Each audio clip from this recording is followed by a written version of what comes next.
Good evening, everyone, and thank you for joining us today. Welcome to CBHN's Health for Life series on prediabetes and prevention. My name is Amber Busby. I'm the Associate Program Manager here at the California Black Health Network. Today, we are here for session 5 of the 7-part series, Control the Controllable. We have the pleasure of hearing from Dr. Candice Price, who I will introduce momentarily. Dr. Price will lead us in a discussion on the importance of healthy sleep patterns and recommendations from the American Academy of Sleep Medicine and Sleep Research. Just a couple of housekeeping items. While this webinar is designed to be interactive, throughout this session you will be muted. We encourage you to use the raise hand feature for comments or questions, and or to put any questions in the Q&A box, which you can find at the bottom of your Zoom screen. We always reserve a little bit of time at the end of the webinar to go over all of the questions that you have. Before I introduce the speaker, I want to share a little bit about CBHN in case any attendees are unfamiliar with our organization. The California Black Health Network's vision is a California where every African American and Black immigrant has the opportunity to live long, healthy lives free from violence, racism, and health inequities, regardless of their education, socioeconomic class, zip code, sexual orientation, gender identity, housing, or immigration status, and have access to high quality and equitable primary and behavioral health care to avoid unnecessarily succumbing to disease. We do this every day through outreach, education, policy, and advocacy work. At this time, I am pleased to introduce Dr. Candice Price, who is a metabolism and nutrition scientist. Her career has focused on understanding the development and prevention of obesity, type 2 diabetes, and cardiovascular disease. She received her PhD in endocrinology at UC Berkeley, where she studied alternate day fasting and the role of fat cells in the development of insulin resistance. During her time as an assistant professor at the University of California, Davis, Dr. Price investigated the mechanisms by which sugar-sweetened beverage consumption increases the risk of cardiometabolic disease in Black women. Her research portfolio also included examining the impact of naturally sweetened juice intake on health outcomes, the role of the gut microbiome and insulin resistance, psychological stress and sugar consumption, and the potential epigenetic effects of high sugar intake. In addition to her scientific career, Dr. Price is a certified diabetes prevention program coach and started one of the few DPP programs in the Sacramento region. I am pleased to introduce Dr. Candice Price. Thank you for the introduction. And welcome to today's webinar. So today we'll be talking about sleep, and it'll be a very dense webinar, lots of terminology that you're going to learn today. I'm going to introduce the circadian rhythm, what it is and why it is important. We'll talk about the hormones that depend on sleep. So we'll spend a lot of time talking about hormones today. And then we'll also, of course, introduce what the sleep recommendations are. And we'll end talking about the barriers to getting enough sleep that we face, and then potential solutions to these barriers. So before we dive into it, let's see what you all know. Okay, so our first quiz question today is: meeting the sleep recommendations set forth by the National Sleep Foundation makes specific recommendations about what? Sleep duration, the number of hours you sleep per night; sleep hygiene, your sleep environment; sleep quality, how well you sleep; or time of day to sleep. All right, so most of you think that the recommendation is sleep duration. Some of you also think sleep hygiene and sleep quality are part of the recommendations. I guess we will find out today. All right, next question. Meeting the recommendations for physical activity are important for a healthy night's sleep. Is this true or false? Okay, most of you think this is true. Some of you think this is false. Next question.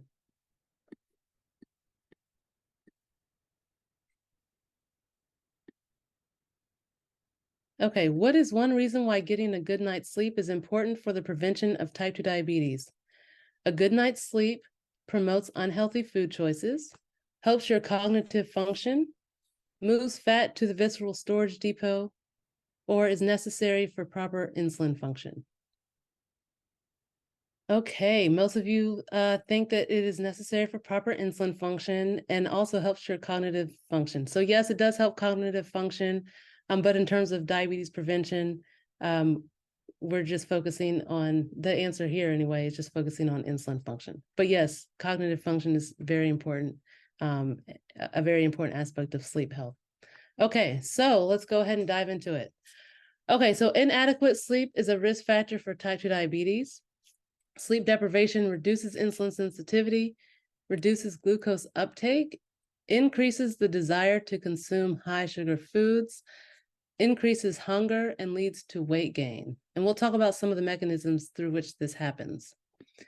Now, compared to whites, Blacks are more likely to report short sleep and are less likely to get 7 hours of sleep per night.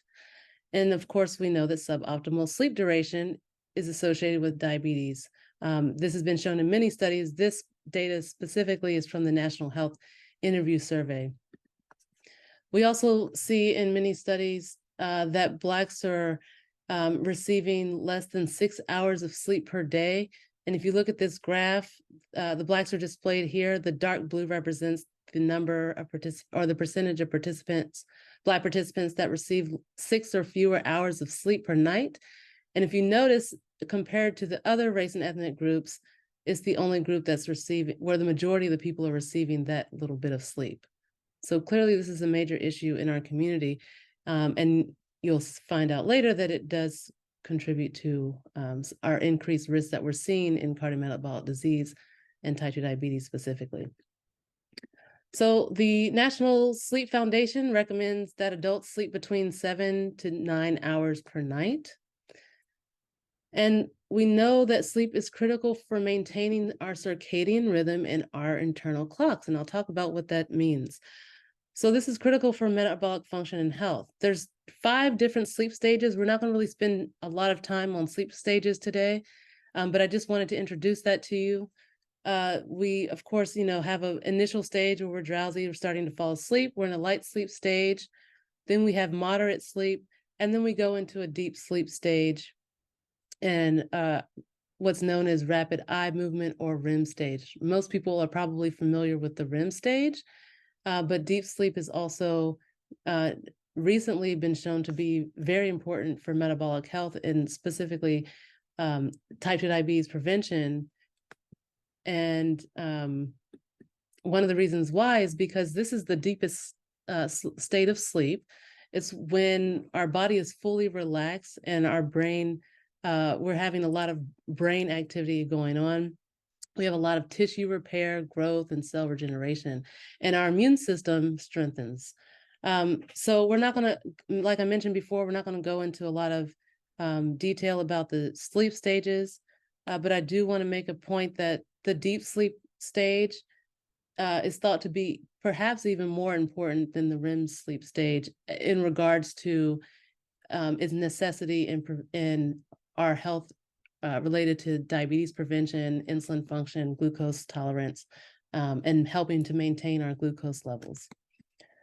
Now, importantly, the sleep stages are occurring in cycles throughout the night. So you'll go through, stage 1, stage 3, stage 4, and the 5th stage REM cycle in waves. So this is an example of what a normal wave might look like. So you're cycling in and out of these stages.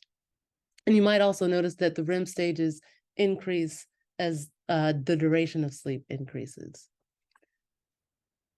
Okay, so in addition to sleep duration, sleep quality is also just as important and perhaps even more important. I would just say equally as important as sleep duration.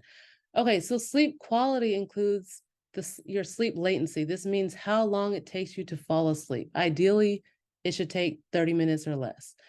The number of awakenings that you have after falling asleep, the amount of time in bed you spend sleeping, the amount of deep sleep achieved, and the amount of rapid eye movement sleep you achieve. Now, if you wake up after a full 7 or 8 hours of sleep feeling tired, sluggish, and not very well rested, chances are you did not have good quality sleep. Daytime sleepiness is another sign of poor sleep quality. If it's excessive, it can also be a sign of a sleep condition. And we'll talk about a little bit of that towards the end. But one way to track your sleep is, of course, with there's different types of watches you can wear. The Apple Watch, for example, is a great way to track your sleep. We'll talk a little bit about sleep logging later. There's a resource I share at the end where you can start keeping a diary of your sleep. Okay, so let's get into circadian rhythm. Okay, so the circadian rhythm is your body's natural oscillation pattern of processes that repeats every 24 hours. Okay, now it's dependent on light darkness cycles.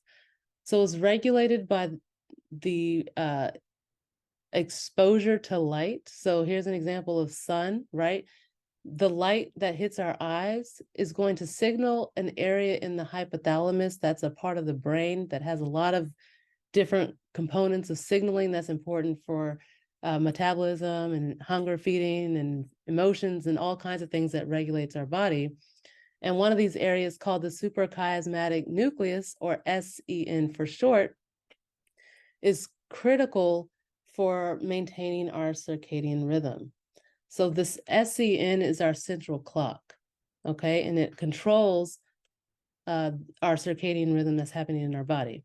Now there's other internal clocks. We call these our peripheral clocks that exist in our tissues and our organs. So things like the liver and the pancreas. The pancreas is where the insulin is synthesized and secreted. And importantly, the one thing you need to remember about these two clocks, the central clock, the SEN, and our peripheral clocks, is that they have to be in sync with each other, right? So we'll talk about what happens when they fall out of sync, and this can occur when you have sleep deprivation or sleep conditions. Okay, so the synchronization of these clocks regulates our hormone rhythms, our core body temperature, and our behaviors such as feeding and fasting. And this, as in what I mentioned in the beginning, is regulated by light and darkness, okay? Now, imagine you have this, a full day, 12 a.m., around the clock, 24 hours. This is just depicting all the different various hormones and other processes that's happening in our body around the clock throughout the day. When we have hormones and processes that are following a circadian rhythm, we call this, these hormones follow a diurnal pattern. You don't really need to know that terminology, but I wanted to introduce it because I may say that later on. I'm not going to go over this whole diagram, and we're not going to talk about all of these components, but I just want to make the point that you have a lot of things that are going on that depend on the light-dark cycle, including your changes in blood pressure, heart rate, as well as, different hormones that are happening. And we'll talk about some of these hormones now. Okay, so first I'm going to talk about the hunger regulating hormones. These depend on the synchronization of the circadian clock. Now, many of these hormones communicate with the hypothalamus. Again, the hypothalamus is an area within the brain, and it's a very important region for controlling a lot of different things, including not only the response, some of our hormones will signal to the hypothalamus, our hunger hormones to give us feeding or fullness cues. And the hypothalamus also controls the release of certain hormones. So one hormone that stimulates hunger is ghrelin, is probably really the main hormone that stimulates hunger. And then there's two hormones that suppress hunger, insulin and leptin. Now, you probably have all heard of insulin by now and are very familiar. Leptin may be new to many of you. Okay, we'll talk about leptin first, and I'm just going to try to do a brief introduction of all of these. So leptin is known as the fullness hormone. It's synthesized and released from fat cells, and it suppresses hunger by acting on neurons in the brain. Okay. Now, what's surprising is that leptin actually is higher in individuals with obesity.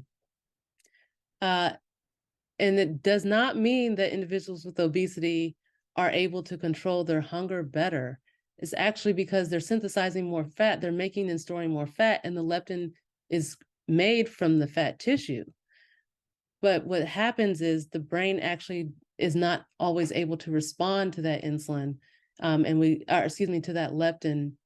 And so even though the leptin levels are higher, the signal to stimulate fullness is not can be impaired in obese individuals.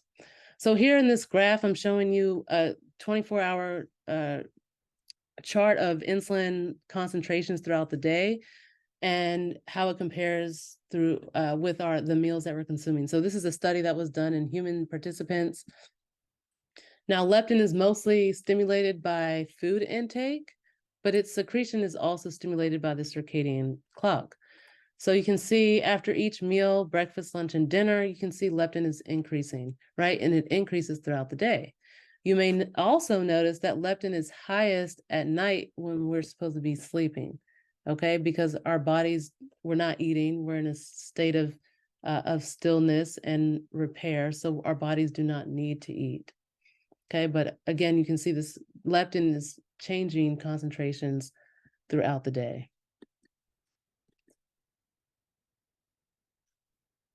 Okay, insulin. If you recall from webinar 1, we talked about insulin and its actions, but I'll introduce it again for those of you who did not attend that webinar. So insulin is a hormone produced by the pancreatic beta cells.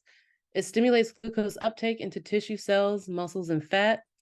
And it also inhibits glucose production in the liver. This helps to maintain blood glucose levels so that your blood glucose is not getting too high. And it stimulates fat synthesis and storage. So any excess glucose that you're taking in that your body is not able to store or utilize, it will get stored as fat. Now, there's something called glucose homeostasis. Insulin plays a key role in this, maintaining your blood glucose concentrations. That's what glucose homeostasis means. So as glucose rises, insulin also rises to control those blood glucose levels by putting it away into tissues, like I mentioned, muscle and fat tissues. And then it also, at the same time, there's a hormone called glucagon that decreases. We're not going to talk about that, but it's part of the glucose homeostasis cycle. And then, of course, as glucose decreases, insulin also decreases. And then as you're consuming food throughout the day, the cycle repeats, glucose increases, insulin increases. Now, in addition to controlling in addition to controlling glucose, insulin increases in response to a meal and suppresses hunger by acting on neurons in the brain. So as you would expect, you consume a meal, your insulin increases. This is after breakfast, lunch, and dinner, okay? And then at night, your insulin should be at the lowest levels during the day. Insulin also is regulated by the circadian clock and is regulated by your peripheral clocks. Remember, I talked about clocks that exist in your tissues. So the central clock, the SEN, regulates your entire circadian rhythm, but also the peripheral clocks. Remember, I said the SEN and the peripheral clocks need to be in sync. I'm not going to go through all of these functions of the different clocks on insulin action, but I just wanted to point out you have a clock in the muscle tissue that helps maintain muscle insulin sensitivity, as well as in the pancreas to help maintain glucose-stimulated insulin secretion. Now, that's important because while insulin is mainly secreted in response to a meal, your body also primes itself to secrete insulin. And so that's why it's important to consume regular meals throughout the day, ideally at the same time each day. Okay, ghrelin is another hormone that responds to the need to eat. So your body needs energy, and it will secrete a hormone called ghrelin to tell your brain, hey, I need to eat food, right? So when your stomach starts to gurgle, that's a response from the ghrelin hormone, signaling your brain that you are hungry. It's synthesized and released from the stomach, And just like leptin and insulin, it also acts on neurons in the brain. But unlike leptin and insulin, it stimulates hunger rather than suppresses hunger. So you'll see that it's highest at just before consuming a meal.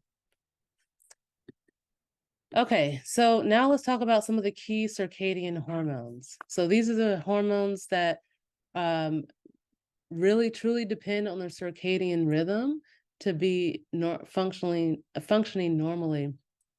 So the growth hormone, this is important for bone and muscle growth, and it stimulates the secretion of ghrelin as well. So we just talked about the hunger hormone.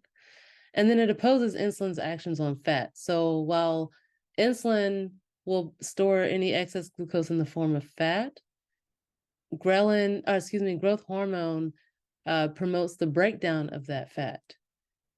Growth hormone also promotes liver output of glucose. So this is all about helping to maintain your glucose levels while you're sleeping.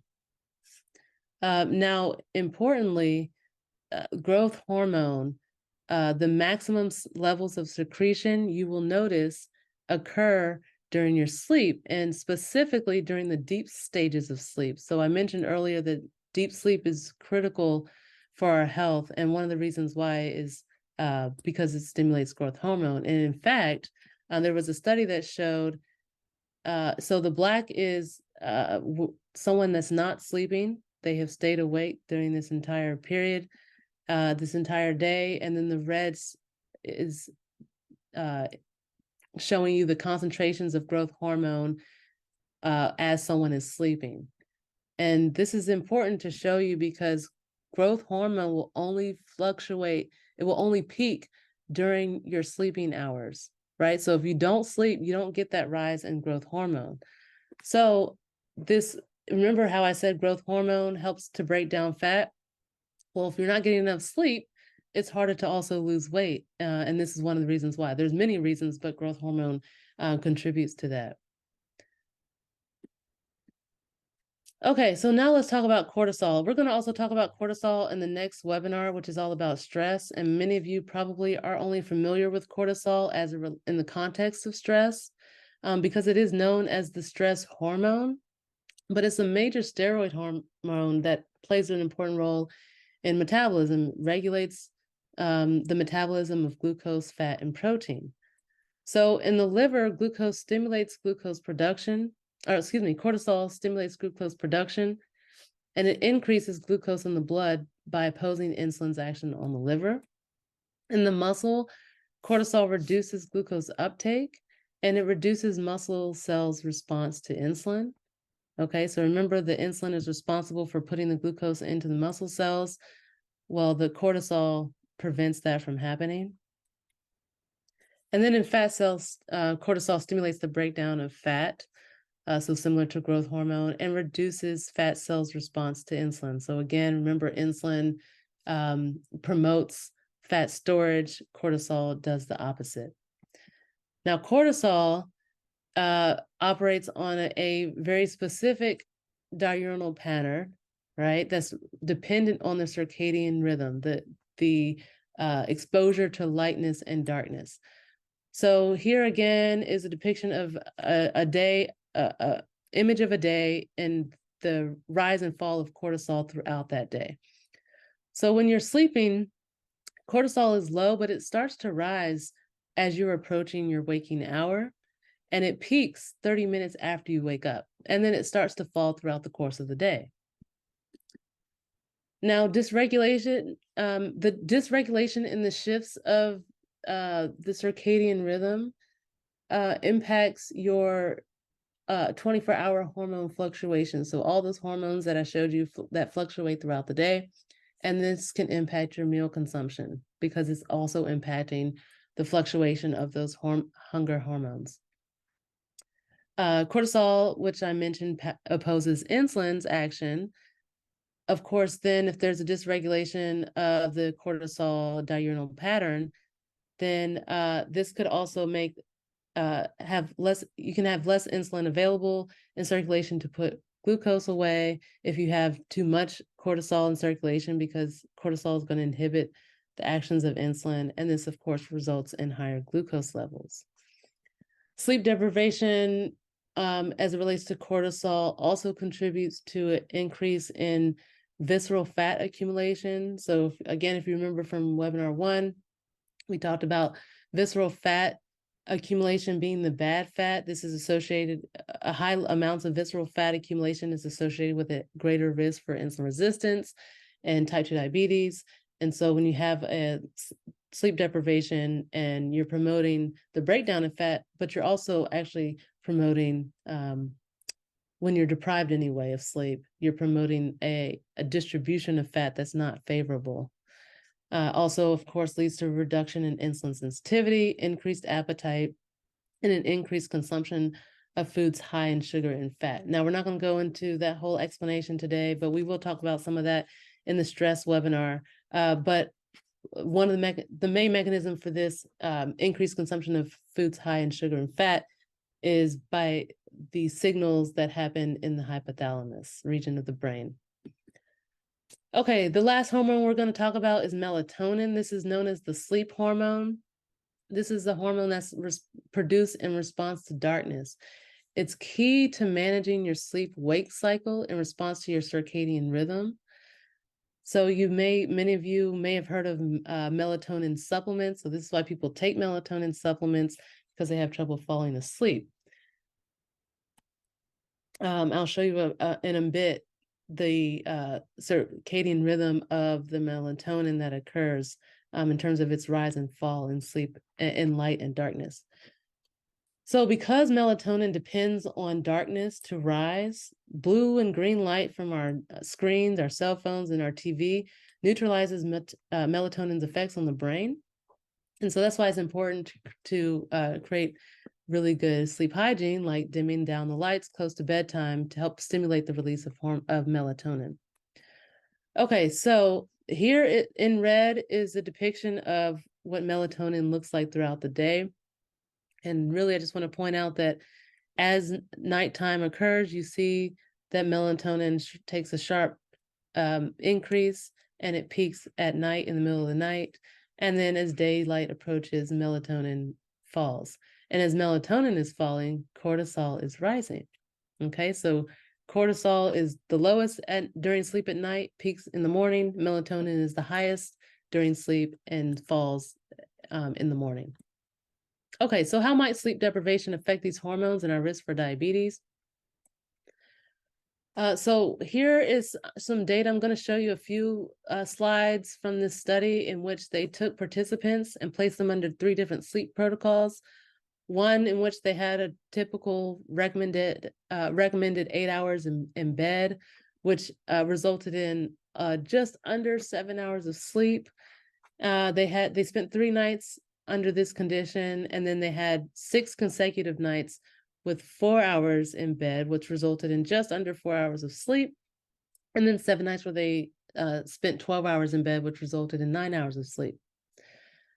The black bars here on each of the graphs represents the period in which they were sleeping. So what you might notice is that the graphs between leptin and cortisol essentially mirror each other. You see, as cortisol is dipped down like this, leptin is rising. So they mirror each other, and that's under the normal circadian conditions, that when there's adequate sleep and adequate exposure to light and darkness. But when there is a sleep deprivation, you can see that the leptin and cortisol curves fall out of synchronization with each other. Okay, now remember, cortisol can stimulate appetite, and in particular, an appetite for highly palatable foods. So foods high in sugar and high in fat is what I mean when I refer to foods that are highly palatable. Okay, so one thing I wanted to point out on the leptin graph is you may notice that the leptin curve under the conditions of just 4 hours of sleep is much flatter than the conditions under 8 and 12 hours.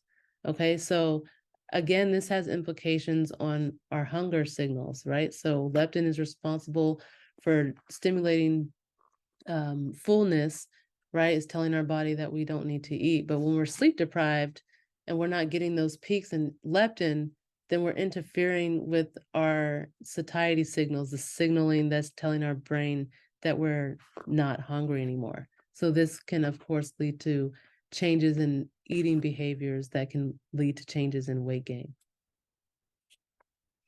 Cortisol, again, this is under the same study, and pointing out just under the 4 hours condition, I just want to point out that cortisol peaked at the time that they woke up after just 4 hours of sleep. But this is during an hour where they normally would have been asleep, and that cortisol wouldn't have peaked just yet. So if you look at the 8-hour graph, you can see that at the same time, so this was around 5 a.m. is when the 4-hour group woke up. But you see at 5 a.m. Under conditions of 8 hours in bed, the cortisol has not peaked yet. Okay, so again, this has implications on your metabolism and also potentially on appetite and hunger control. And again, because of the opposing effects of cortisol on insulin, this can in turn affect insulin sensitivity. Okay, so lastly from this study, I'm just going to show you the changes in insulin sensitivity. There's something called the AHOMA test or AHOMA calculation that's generated from an oral glucose tolerance test. Or I think in this case, they consumed a breakfast meal, and then they measured their glucose and insulin concentrations. And so the higher the HOMA value, the lower the insulin sensitivity, because you're having higher concentrations of either insulin or glucose or both. Okay, so if you may notice that in the conditions of 4 hours in bed, the HOMA values were higher than those in individuals when they received either just around 7 hours of sleep or 9 hours of sleep. So again, indicating the impact of sleep deprivation on insulin sensitivity. So this study here was a study specifically in Black participants. It's called the Jackson Heart Study, and it focused on cardiovascular health in African-American men and women. And it found that individuals with sleep disturbances, so this would include things like sleep apnea or fragmented sleep, had higher blood glucose levels than those without sleep disturbances. And sleep deprivation also reduced the effectiveness of insulin, which, as you all know now, is a hormone that regulates blood glucose. And this was specifically seen in participants that did not have diabetes. Okay, so one other important aspect of sleep deprivation is night shift, the dysregulation that can happen with night shift workers. So shift work is well known to cause a misalignment of the circadian clock. And here I'm showing you results from a study in which 14 healthy adults underwent a sleep experiment in a laboratory setting to mimic sleep and behavior patterns of night shift workers. So they weren't actual night shift workers, but they mimicked staying up late and being up, being up in the middle of the night. So typically they would have a typical 8-hour day of sleep from 11 p.m. to 7 a.m. From 11 p.m. to 7 a.m. But instead they would stay up from 11 p.m. to 7 a.m. And you can see that their glucose here shown at top in the red is the misalignment day where they were mimicking the night shift worker schedule. And below is the insulin graph, again in red, is during the night shift. And you can see the insulin is rising and glucose is also rising. So this indicates that insulin sensitivity was reduced under the mimicking the night shift conditions. Now, in another study in which they actually studied night shift workers, they found that night shift workers had higher blood glucose following a meal. So both fasting, blood glucose, as well as what we call postprandial or after a meal, blood glucose was higher in the night shift worker group compared to the non-shift worker group. Now, one thing I do want to point out is if you recall from webinar 1, Fasting glucose between 100 and 125 is considered prediabetes, and fasting glucose at 126 or higher is considered diabetes. And you can see that the shift workers had a fasting blood glucose of around 121. And so, again, indicating their higher risk for developing diabetes. Another condition that's associated with type 2 diabetes is obstructive sleep apnea. This increases risk for type 2 diabetes, and often many patients with type 2 diabetes also have obstructive sleep apnea. So this is a condition that's characterized by repeated partial or complete obstruction of the upper airway during sleep. And this leads to cyclic episodes of hypoxemia, or and sometimes they're receiving normal amounts of oxygen, but hypoxemia means you're not getting enough oxygen, basically. It disrupts the circadian clock, you can imagine, because you're constantly your sleep is constantly interrupted, and of course this disrupts your circadian rhythms and the hormones, including the control and release of cortisol. Now, obstructive sleep apnea is higher in Blacks and Latinos, and obesity is the leading cause. This study found that sleep apnea, bothersome snoring, which is a symptom of sleep apnea, but isn't always necessarily indicating sleep apnea. Daytime sleepiness were all associated with increased fasting glucose levels, increased 2-hour glucose levels, so that would be after a glucose tolerance test, and decreased insulin sensitivity, as well as increased insulin secretion. Increased insulin secretion is indicative of a reduction in insulin sensitivity, because your muscle cells, for example, are not responding to the normal amounts of insulin that is being secreted. So your pancreas has to put more insulin out to meet the same demands to put that glucose away. Sleep apnea is also affects insulin sensitivity as measured by the HOMA. So earlier I showed you the HOMA calculation, or excuse me, results from a HOMA calculation with sleep deprivation, and similarly with sleep apnea. This is based on the number of events of apnea events. Insulin sensitivity measured by HOMA was higher in the insulin sensitivity was lower in patients with sleep apnea. This was based on having 15 or more events an hour of apnea hypopnea index with AHI events per hour. But obstructive sleep apnea is diagnosed as having even just 5 events or more per hour. So 15 is considered moderate or severe sleep apnea. Okay, so if you don't remember any of what I just said, the basic things that you need to remember are that your body has internal clocks, a primary clock in your brain, and peripheral clocks in tissues. These clocks must remain synchronous. They depend on changes in light and darkness. Hormones that regulate your metabolism, how many calories you burn, and your hunger follow a diurnal pattern. And the diurnal pattern of hormones depends on the proper alignment of your circadian rhythm. Okay, so now that you know all of this, what actions can you take to improve your bedtime routine and improve your overall sleep health and your overall metabolic health?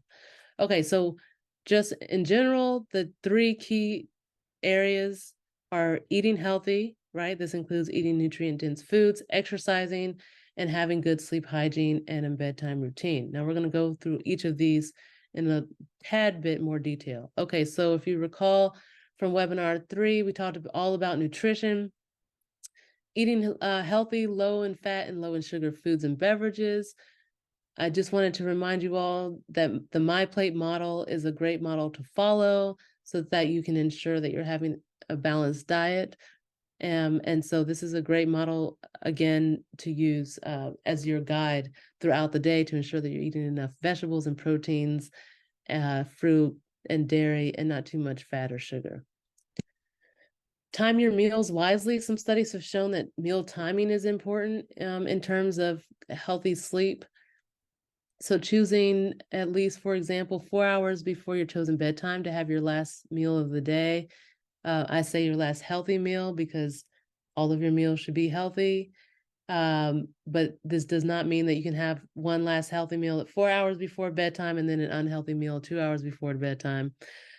It means that your last meal should be 4 hours before bedtime. And this is just based off of some studies. Some studies suggest 5 hours, so it just kind of depends, but that's kind of the range. Try to maintain the same eating patterns daily. So remember I said some hormones like insulin will prime itself in anticipation that you're going to be eating because it's expecting you to eat at a certain time of day. Ghrelin is also one of those hormones that will prime itself in the expectation that you're going to be eating at that time of day. And avoiding eating late at night. So eating late at night is obviously biologically unfavorable. It can promote the development of insulin resistance, and it's in conflict, right, with the fluctuations that we see with our hunger and fullness hormones. Okay, avoid drinking alcohol before bed. If you do drink alcohol in the evening, keep it to a minimum. So just the recommendation across the board for alcohol is no more than a drink a day for women and no more than 2 drinks for men. Alcohol consumption close to bedtime can disrupt sleep. So can cause middle of the night wake ups, can reduce the amount of rapid eye movement, and also can impact how much deep sleep you're getting. Get in your 30 minutes of moderate to vigorous exercise a day. So this is so important for healthy sleep. So some examples of some moderate or vigorous exercises that you could do include walking at a moderate or vigorous pace. So if you recall from the last webinar, this would look like 1 mile per 15 to 20 minutes. Spinning is another really great vigorous exercise. Riding your bike outside at a speed of 15 miles an hour. Certain types of yoga, vinyasa is one example of a type of yoga that really will get your heart rate going. Pilates is a good one. Swimming laps is an excellent cardio workout, and weightlifting as well. And these are just some examples of, obviously, this is not an extensive list. Okay, sleep hygiene and bedtime routine. Okay, so choose a bedtime and stick to it. Start winding down 30 to 60 minutes beforehand. So this would include dimming the lights, making your bedroom as dark as possible, and do not sleep with the TV on. The blue light emits the light into the SEN. Remember, that's your central clock. And this confuses their circadian rhythm, and this can interfere with the secretion of melatonin. Okay, now I've just told you all the things that you need to do. But some of you might be thinking, oh, well, I can't necessarily do that, or I have a hard time doing that because of XYZ barrier. So let's talk about some of the barriers. 1, I stay up too late getting things done. Okay, so I am definitely guilty of this many a nights. So some things that you might try might include planning ahead to finish things earlier. So create a schedule and stick to it. Ask friends or family to help get tasks done. Make a to-do list to accomplish tasks on a different day. There's too much noise. So can you turn on white noise? Try earplugs, or ask people to be quiet. Very politely, of course.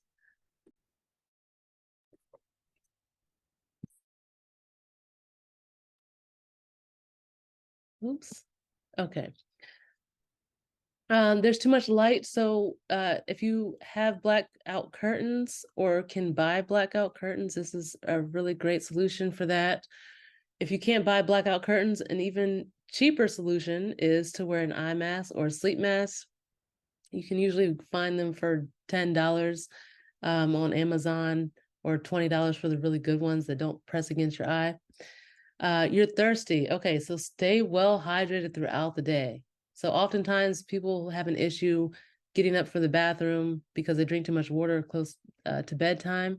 So staying well hydrated throughout the day will help prevent that. Drink lots of water no more than 2 hours before bedtime, so you don't have to keep getting up to go to the restroom. And if you have to have water, then take really small sips throughout the day. Now, if you're getting up to use the restroom throughout the day and you're not guzzling water before bed, then that could be indicative of an underlying medical condition. So definitely see your physician if that's the case. I have to use the bathroom in the middle of the night. So like I mentioned before, avoiding drinking water too close to bedtime. Also avoiding caffeine and alcohol after the morning. Oh, excuse me. After the early evening hours, hopefully after, I mean, most of us probably are not consuming alcohol in the morning, but certainly avoiding caffeine after the morning hours. So probably afternoon, you might want to cut yourself off if you're a caffeine drinker. But if it's medically related, if using the bathroom at night is medically related, then certainly see a doctor about that. I feel anxious. So this can be very common disruptor of our sleep because we will then have trouble falling asleep. So remember, I told you one of the key components of healthy sleep is sleep latency. So how fast you can get to sleep. So if you're having a hard time falling asleep, try mindfulness exercises, yoga, avoiding caffeine throughout the day, avoiding screen time close to bedtime, and of course, maintaining regular, moderate to vigorous physical activity. Okay, so I'll leave you now with some resources to help you get your sleep on track. So you can determine your bedtime based on your age and wake up time with the sleep calculator through the sleepeducation.org website. And they also have a sleep diary that you can download and use to help keep track of your sleep and figure out ways that you might improve your sleep conditions so that you can have better night's sleep. Therapy for Black girls is a great resource for finding the Black therapist. I have used it myself, and it's if you're going through stressful events and having a hard time falling asleep, or anything that's impacting your psychological health that's impacting your sleep, I highly encourage you to check out that resource.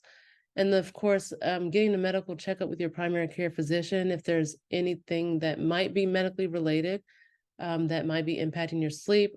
If you are a snorer, if you might have sleep apnea, there might be some sleep conditions that you have that maybe you haven't gotten checked out yet. So certainly see a physician about that.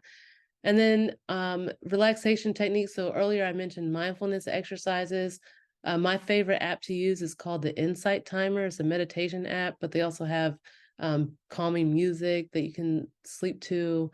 And it's really great. And all the meditations are different lengths. So you can meditate for 5 minutes or 10 minutes.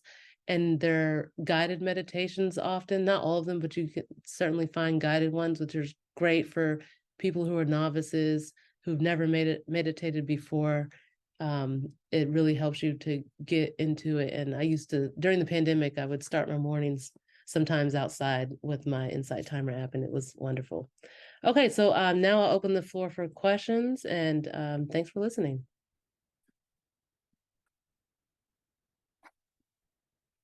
Thank you so much, Candice. I don't see any questions in our Q&A box.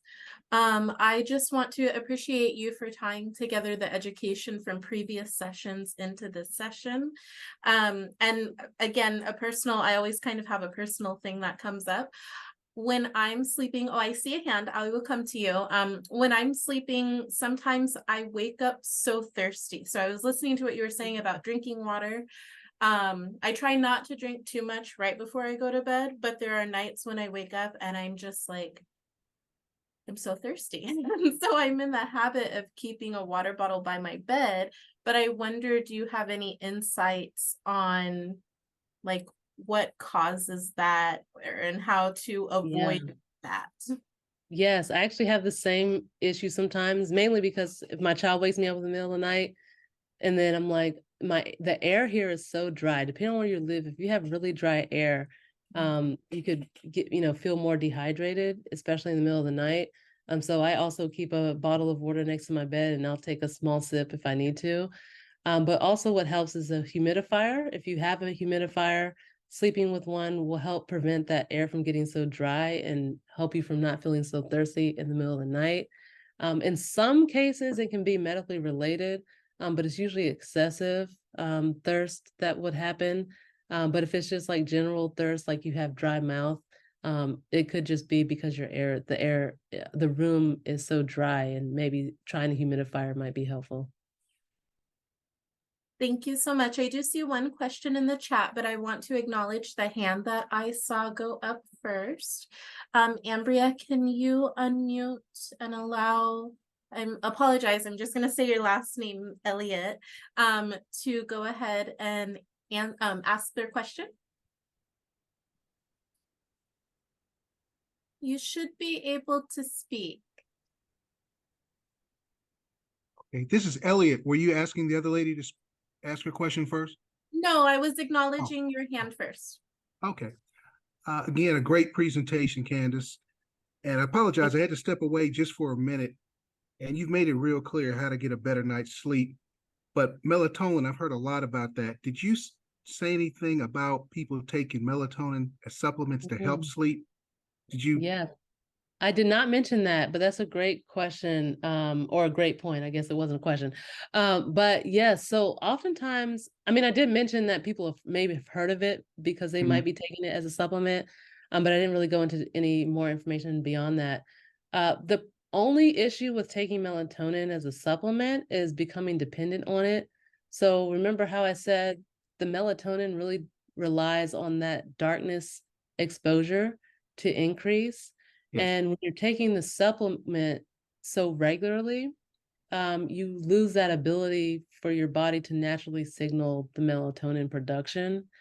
And so it can be harmful in that sense because you really want to be able to create an environment that your body is responding naturally to the circadian cues, the light and dark signals that's happening. So it can be helpful, but certainly it can be problematic in some cases as well. So if you are, having sleep issues where maybe someone has suggested you take a melatonin supplement, I would do it under the care of a physician. Okay. Thank you. Yes, thank you, Dr. Price. A couple other questions have popped up. One is, do you recommend the sleep ring over a watch? Which is more accurate? That's a great question. I don't have any experience over comparing the two, or I haven't seen any studies that have compared the two either. So I'm not sure if one is more accurate than the other. So it's hard for me to really say. But honestly, I feel my advice is just if one works for you over the other one, then wear it. Some people don't like to wear rings when they're sleeping. It can be cumbersome. Some people don't like to wear watches when they're sleeping. It can be cumbersome. So if whatever works for you in terms of a sleep tracker, that's what I would recommend you use. Thank you. Another question that we have in the chat. It was mentioned that blue and green light from TV and phones interferes with melatonin production. How does sound such as listening to music or TV affect sleep patterns? Oh, that's a great question. I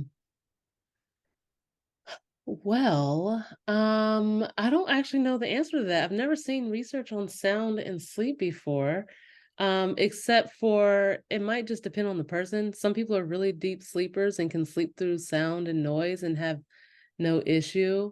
But I guess anecdotally, I would just say it can interfere with you getting enough deep sleep because and it can be disruptive, especially if you're a light sleeper. So some people might fall asleep to the TV, right? And some of those people might stay asleep, but they're just used to the sound.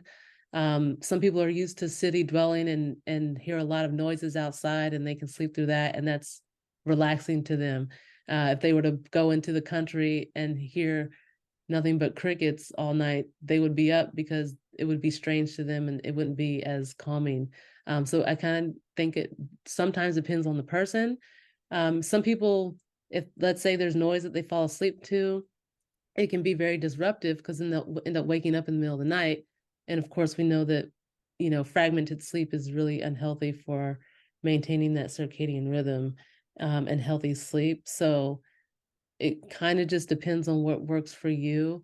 I will say falling asleep to white noise can be really good. And I don't know if I've seen any negative research on that in terms of it's being disruptive and impacting deep sleep and your ability to get deep sleep or interrupting REM cycle sleep.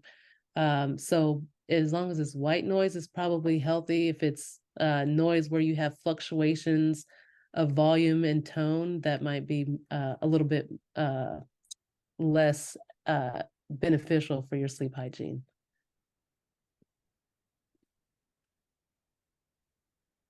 Thank you again, Candice. I don't see any additional questions in the chat or the Q&A box at this time. Oh, one just came through. If you are used to taking a 30-minute power nap in the middle of the day, will that have a negative effect on your sleep patterns in the evenings? Yeah, that's a great question. I actually haven't seen, excuse me, a ton of literature on naps, but the little bit I have seen hasn't shown any negative effects as long as it's a power nap. So, you know, a nap that's like 15, 20 minutes, maybe 30. I think 30 could be a tad too long, but usually power naps are actually beneficial for reviving the body and helping to refuel. It could have a negative impact if you're doing it too close to your bedtime hours. But if you're taking it like, let's say between noon and 3 o'clock, then most likely you're probably okay. But again, also keeping in mind, you don't want to get necessarily too much sleep either. So you just want to make sure that you're balancing your sleep hours as well throughout the day.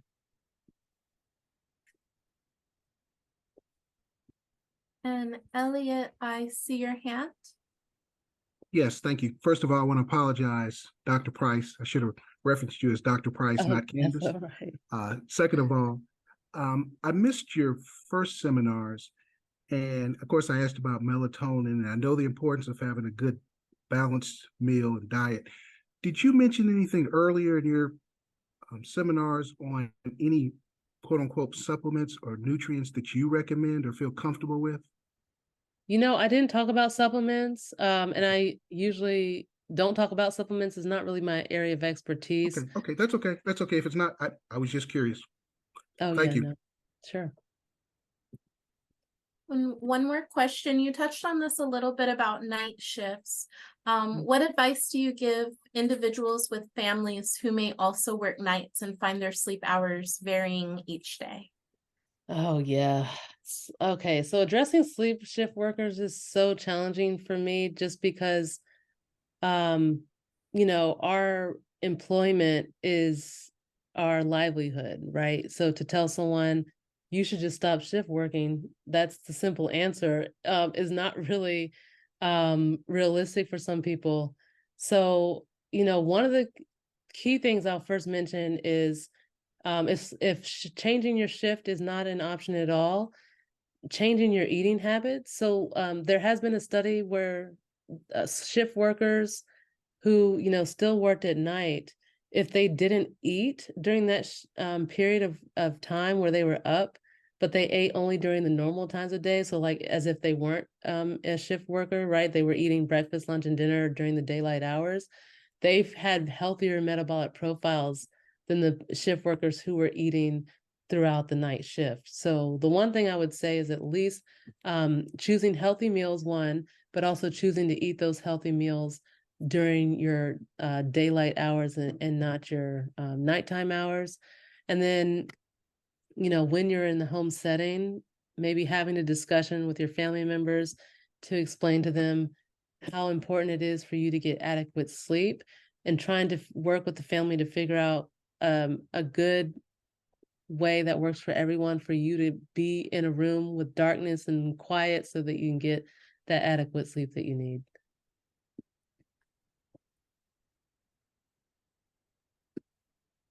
Wonderful. Thank you so much. It is 6 o'clock. At this time, we'll go ahead and transition to our next slide. Thank you again, Dr. Price.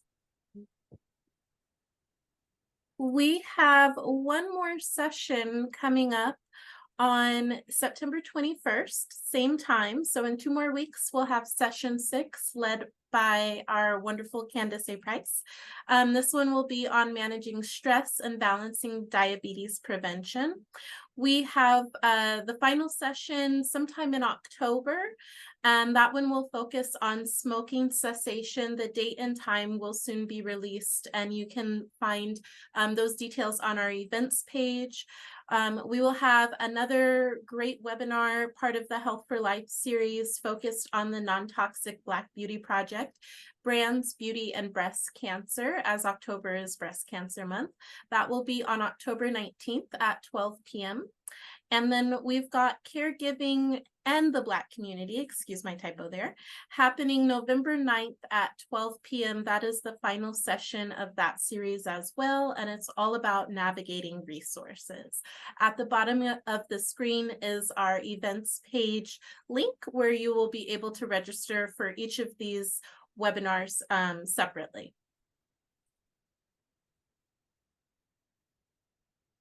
Next slide, please. And finally, we invite you to connect with us on all of our social networks. You can find us on Instagram and Facebook at Your CBHN. On LinkedIn, we are the California Black Health Network. On Twitter, we are at Your CBHN. And on YouTube, we are at California Black Health Network. We corrected it from the last session that we had with those strange numbers at the end there.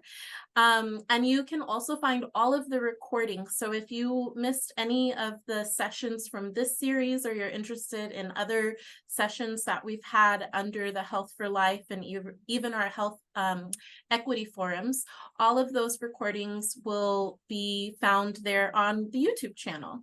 So at this time, I thank you all for joining us tonight and staying with us through the very end. I hope you have a wonderful evening, and we will see you again in 2 weeks.